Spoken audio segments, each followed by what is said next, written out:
যশোরে এই পদ্ধতি উদ্ভাবন করেছেন যশোর আঞ্চলিক কৃষি গবেষণা কেন্দ্রের বিজ্ঞানীরা।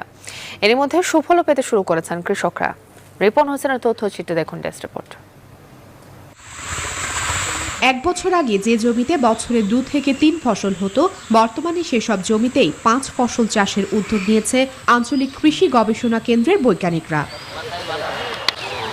2016 সালে পরীক্ষামূলক চাষের পর বর্তমানে শুরু হয়েছে মাঠ পর্যায়ে। 2 প্রকারের ধানের পাশাপাশি শাকসবজি চাষ করে বছরে এখন 5 ফসল ঘরে তুলতে পারবেন কৃষকরা, এমনটা জানিয়েছেন সংশ্লিষ্টরা।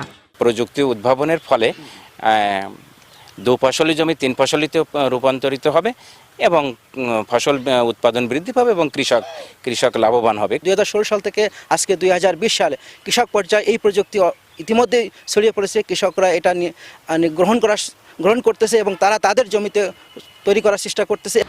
যশোরের বিভিন্ন উপজেলায়